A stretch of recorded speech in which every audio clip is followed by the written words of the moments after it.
আসসালামু আলাইকুম, welcome back to my channel. প্রতিদিনকার মতো নিয়ে আসলাম নতুন একটি ভিডিও। এখানে ভিডিওটা সকাল থেকেই আরম্ভ করছি। এক চুলায় চা বসাই দিছি, আর ফ্রোজেন পরোটা ছিল ডিপে, সেটা বের করে যে ভাইজা নিতেছি। গ্যাস কিন্তু অনেক কমে গেছে, এজন্য পরোটাটা ভাজতে একটু দেরি হইতেছে। আমি এভাবেই বানায় রেখে দিই, তারপর সকালে একটু দেরি করে উঠলে হয় কি যে তাড়াতাড়ি করে নাস্তাটা রেডি করা যায়। তারপরে যে নাস্তা খাওয়া দাওয়া করে আইসা এখানে মাছ আনা হয়েছিল আগের দিন, সেটা কাইটা ধুয়ে পরিষ্কার করে আমি হলুদ লবণ মাখায় রাখছিলাম। এখন এই যে বাইর করে নিছি, সেটা ভাইজা নিব। আর এক চুলায় করলা কাইটা, যেটা যে উস্তা বলে, সেইটা কাইটা একটু ভাপ দিয়ে নিলাম। কারণ উস্তাটা কিন্তু একটু তিতা তিতা বেশি লাগে, এই জন্য ভালো লাগে না আমার কাছে। আমি সবসময় বড় করলাটাই খাই, কিন্তু এবারে যে মেয়ে আবার উস্তা কিনে নিয়ে আসছে, এই জন্য একটু ভাপ দিয়ে নিলাম। আর এখানে কড়াই বসে দিয়ে দিছি পেঁয়াজ, কাঁচামরিচ, তেল দিয়ে দিছি। একটু পেঁয়াজটা নরম হওয়ার পর একটু আদা দিয়ে ভালো করে আদার কাঁচা গন্ধটা করে নিছি। নেওয়ার পরে পানি দিয়ে দিলাম একটু হলুদের গুঁড়া, আর একটু দিয়ে দিলাম লাল মরিচের গুঁড়া। যেহেতু আমি মাছটা আলু আর করলা দিয়ে রান্না করব, এটা চাইপলা মাছ না, এটা ইলিশ মাছের ছোট ছোট ঝাক্কা আছে না, সেইটা। এই জন্য চিন্তা করলাম যে এইভাবে রান্না করি। একটু জিরার গুঁড়া দিয়ে দিছি। এখানে আমি ধনিয়ার গুঁড়া ইউজ করি নাই, কারণ ইলিশ মাছের বাচ্চা যেহেতু ধনিয়ার গুঁড়া দিলে কিন্তু খেতে ভালো লাগবে না। দিয়ে দিলাম লবণ। দেওয়ার পরে আমি ভালো করে মশলাটা কষায় নিব। আর এত গরমের মধ্যে করলার তরকারিটা কিন্তু খেতে কিন্তু ভালো লাগে। একটু তিতা তিতা লাগে, কিন্তু ওই যে বেশি তিতার কারণেই আমি একটু ভাপ দিয়ে নিলাম। তারপর তিতার পরিমাণটা আমি তরকারিটা খাওয়ার পর ভয়েসটা দিছি, তো তরকারিটা মোটামুটি তিতা ছিল, একটু হালকা কমছে, কিন্তু তারপরও তিতা ছিল। যেহেতু ছোট ছোট উস্তা, এটা তিতা লাগবে। এখানে যে মশলাটা ভালো করে কষায় নেওয়ার পর দিয়ে দিচ্ছি আলুটা আমি এখন ভালো করে কষাই নিব। তারপরে যেহেতু করলাটা সিদ্ধ করা, এই জন্য আমি করলাটা পরে দিব। আমি এখানে ভালো করে কষাইয়া তেল বের করে তারপরে দিব করলাটা।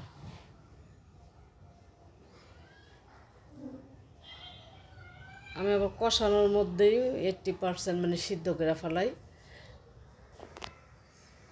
এই যে এখন দিয়ে দিছি করলাটা, দিয়ে আমি করলার আলু ভালো করে নাড়াচাড়া করে মিশিয়ে নিব মশলার সাথে। আচ্ছা, কয়েকদিন ধরে অনেক গরম লাগতেছে, কয়েকদিন যাবত এত গরম করা যায় না। গোসল করার পরও মনে হয় কি শরীর শুধু দেখা যায় গোসল করে বের হয়েছি আবার ঘাইমা যায়। এখানে আমি যে করলার আলুটা ভালো করে কষায়া তেলটা বের করে পানি দিয়ে দিছি, সেটার আপনাদের সাথে শেয়ার করি নি। আর এখানে মাছটা আমি আবার হালকা ভাইজা নিয়েছিলাম, ভাইজা তারপরে তরকারিটার মধ্যে দিছি। আপনাদের ভাই আবার বলতেছে যে হালকা করে একটু ভাইজা নাও, তাহলে খেতে ভালো লাগবে। সেগুলো আর আপনাদের সাথে শেয়ার করি নি, অফ ক্যামেরায় ভাইজা নিছি। এখন তরকারিটা এখন নামায় ফেলবো চুলা থেকে, হয়ে গেছে তরকারিটা অবশ্য আমার। আর এখানে যে আপনাদের ভাই অফিস থেকে আসার সময় লেচু আনছিল, সেটা আবার এই যে মেয়ে বৈশা বৈশা পাতাগুলো ফালাইবো।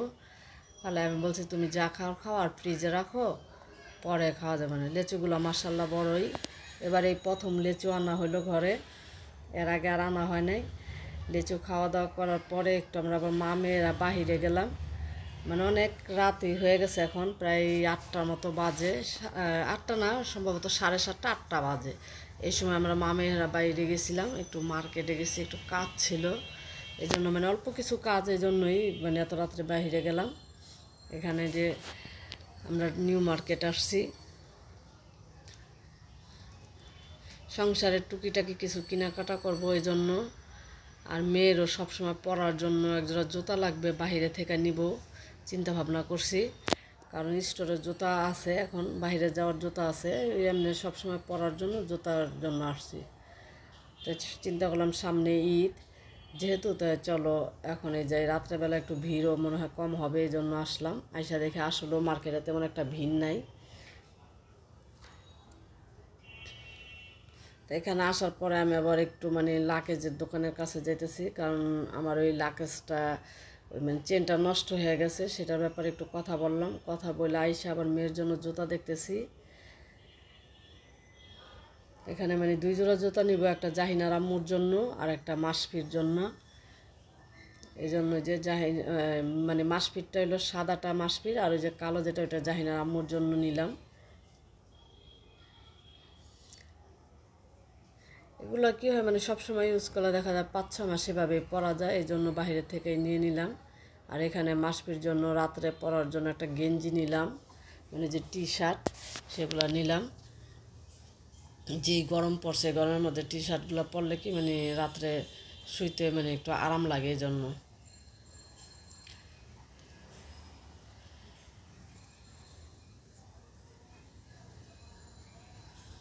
আর এখানে যে আমি সাইড বক্সের জন্য আর ফিল্টারের জন্য দুইটা মানে ওই যে রেক্সিনের মতো ওইগুলো কিনবো, অল ক্লাথগুলো কিনবো, এই জন্য আসছি। এগুলো দেখতেছি, অনেক দিন যাবতে ভাবছি কিনবো কিনবো করে, আর আসা হয় না। তারপরে এখানে আসলাম আমার এক দেবরের দোকানে, চাদরের দোকানে। ওর থেকে আমি আবার একটা মানে বালিশের কভার নিব, যেহেতু আমি লাল একটা চাদর কিনছি কি জাহিনার আম্মু গিফট করছিল, কিন্তু এটার সাথে কুলবালিশের কাবার নাই। তাই এই জন্য আবার চিন্তা করলাম যে না, একটা কুলবালিশের কাবার নিয়ে নিই, যেহেতু আসছি লাল একটা কাবার নিলে মানে লালের সাথে ওইটার ভিতরে চাদরটার সাথে বেশিরভাগই লাল।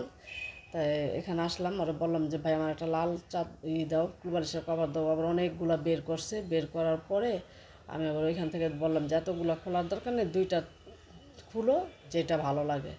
তাই মেয়ে আবার এইটাই পছন্দ করলো, তাই এইটাই নিলাম। ওই চাদরটার মধ্যে লাল আর ক্রিম কালার আছে, তাই মেয়ে বললো আম্মু এইটাই নাও, এইটাই ম্যাচিং হবে একটু। তাই এটাই নিলাম মেয়ের পছন্দের। এটাও দেখাইছে, কিন্তু এটা আমার কাছে তেমন একটা ভালো লাগে নাই। তাই আমি ওরে বললাম যে এইটা দাও। আমার দেবর আবার চলে গেছে, বললো ভাবি আপনার যা লাগে নিয়ে যান, আমি একটু কাজ আছে আমি চলে যাই। তো চলে যাওয়ার পরে আমি আবার ওদের কাছ থেকে নিলাম জিনিসটা।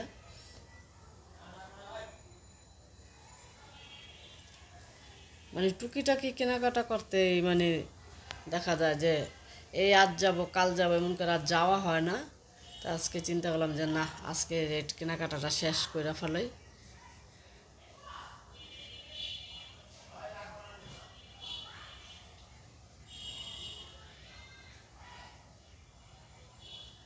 এখান থেকে আবার কেনাকাটা ওগুলো করে তারপর আসলাম আবার আরেক পরিচিত দোকানে। সেখান থেকে আমি একটা ফ্রাই প্যান নিব, আমার আগের ফ্রাই প্যানটা যেহেতু নষ্ট হয়ে গেছে, মানে রুটি ভাজলে মানে কেমন জানি হয়ে যায়, তারপরে দেখা যায় ভাজি টাজি করলে মানে কালো হয়ে গেছে, অনেক বছর হয়ে গেছে তো নষ্ট হয়ে গেছে।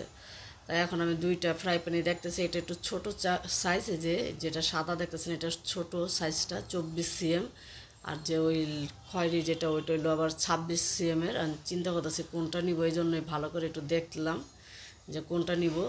তো ওই ছেলেটা মানে বলতেছে যে আপা আপনি ওইটাই নেন, ওই খয়েরি ওইটার কথা বলতেছে যে ওইটা নেন, এটা একটু বড় আছে, আবার এটা মার্বেল পাথরের, ওইটা ভালো হবে।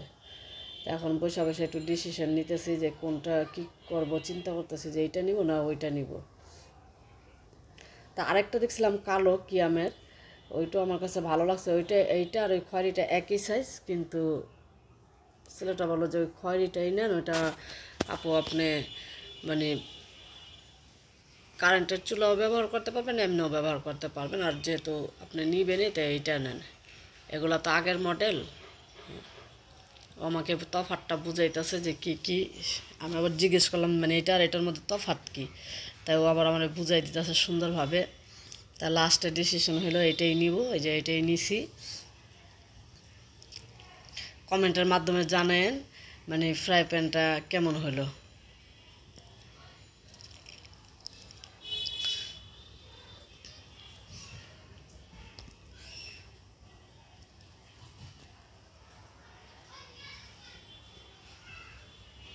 দেখা যায় কি মানে 24 cm টানলে হয় কি, দেখা যায় রুটিগুলো একটু বড় বড় হইলে আর মানে ভাজা একটু কষ্ট হয়ে যায়, আর এই জন্য আমি 26 cm টানলাম।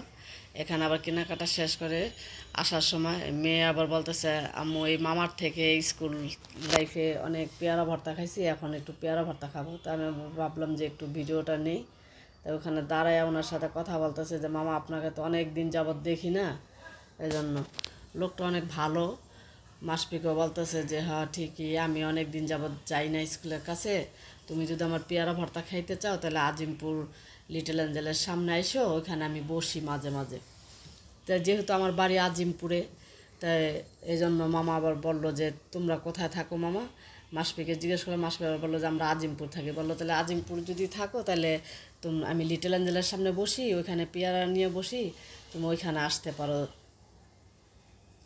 কথা বলতে বলতে তাই আমি আবার একটু ভিডিওটা নিলাম।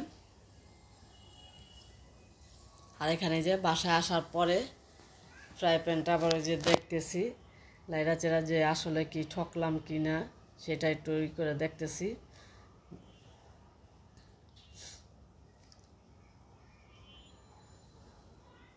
সংসারে টুকিটাকি কিন্তু কম লাগে না, এই আজকে এটা নেই কালকে ওইটা নেই এমন করতে করতে মানে এইটা কিনো ওইটা কিনো, এইটা নষ্ট হয়ে গেল ওইটা নষ্ট হয়ে গেল। অনেক দিন যাবতই মানে চিন্তা করছিলাম ফ্রাই প্যানটা কিনবো কিনবো, কিন্তু কেনা হয় না, দেখা যায় যাওয়াও হয় না, আবার দেখা যায় যাওয়া হইলে মনেও থাকে না, বাসায় আসলে মনে হয়। আর এখানে যে মেয়ের জুতাটা এটা সবসময় যে পরবে এই জন্য এইরকম একটা মানে আইনা দিলাম। এখানে আবার বাইরে থেকে ঘুরে আসার পরে আবার রাত্রে দেখলাম একটু করলা আর একটু আলু ছিল, সেটা আবার ভাজি করলাম, যেহেতু সকালে গ্যাস থাকে না এই জন্য আবার ভাজি করলাম। এই যে আমার আগের পুরান ফ্রাই প্যানটা, এটার ভিতরে ভাজি করলাম। ফ্রাই প্যানে ভাজি করলে মানে তেলও কম লাগে এবং ভাজিটাও কিন্তু সুন্দর হয়। এই জন্যই কেনা, যে রুটিও ওইটাতে পুরানটাতে ভাজি ভুজি করবো আর ওই নতুনটাতে রুটি ভাজবো। আল্লাহ হাফেজ।